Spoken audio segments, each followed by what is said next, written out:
Ernest Nuama qui va rejoindre le club lyonnais dans le cadre d'un prêt avec une option d'achat obligatoire. Alors, l'équipe cite 23 millions d'euros. Il y a d'autres sources qui parlent de 25 avec 5 de bonus qui pourraient faire grimper l'addition à 30 millions. Ce qui pourrait faire de Nuama le plus gros transfert de l'histoire de l'Olympique lyonnais, devant Jeffrey Adelaide, devant Joachim Andersen, devant Lisandro Lopez, devant Johan Gourcuff. Ma question déjà, Julien, est-ce que tu connais Nuama et est-ce que tu penses que pour Lyon, c'est une bonne chose d'avoir attiré ce type de joueur-là ? Alors, je ne connais pas le joueur. On s'était un peu penché sur son cas il y a 6 mois, encore une fois, parce qu'il était justement évoqué du côté de l'OM, ce qui n'est pas illogique puisque le nouveau patron du recrutement à l'OL, Mathieu Louis-Jean, vient de l'OM. Mais le joueur, je pense que tu en sais plus que moi, puisque tu l'as bien étudié ces derniers jours. Ouais, on a eu du monde pour nous parler de lui. Il y aura un article dans les jours à venir sur eurosport.fr. Ce que tout le monde nous a dit, grosso modo, c'est que c'est le plus gros potentiel jamais passé par le championnat danois. Alors, ça garantit rien, mais voilà, 19 ans, ghanéen, ailier polyvalent qui peut jouer aux 3 postes de l'attaque, mais qui est quand même plus fort à droite parce qu'il est gaucher et qui peut rentrer à l'intérieur. Une force physique dingue. Et moi, on me l'a comparé, voilà, j'ai un scout qui me l'a comparé, c'est un mixte entre Doku et Davis. Donc voilà, pour vous situer un petit peu, des démarrages fulgurants, une pointe de vitesse assez dingue, très bon dans le dribble, décisif souvent la saison passée, je crois qu'il a mis 12 buts en 30 matchs de championnat, élu meilleur joueur du championnat norvégien. Voilà, c'était quand même un gros prospect.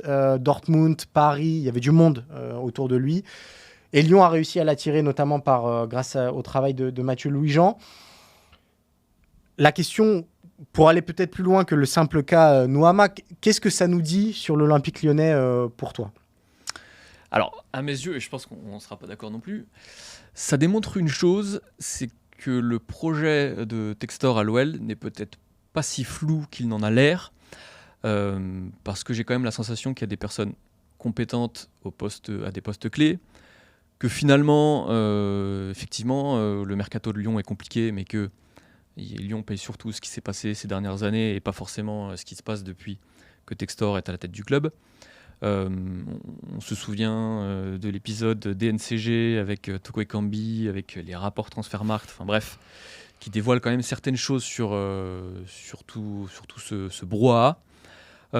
Moi, j'ai la sensation qu'il faut de la patience, que finalement l'OL ne sera peut-être pas qu'une sorte de relais pour Crystal Palace. On sent quand même qu'il y a une vraie volonté de la part de Textor et de son board de faire de Lyon un vrai point d'ancrage en France et surtout une vraie valeur forte de nouveau en Ligue 1. Et puis, voilà, tout le flou qu'il y a aujourd'hui, c'est pas totalement illogique parce qu'il y a encore des hommes qui étaient là sous Aulas et que Textor ne veut visiblement plus. On pourra évoquer le cas de Laurent Blanc, mais je pense qu'il en fait partie. Il y a quand même une volonté de retenir certains jeunes, même si Castello est parti, mais faut aussi prendre en compte la volonté du joueur.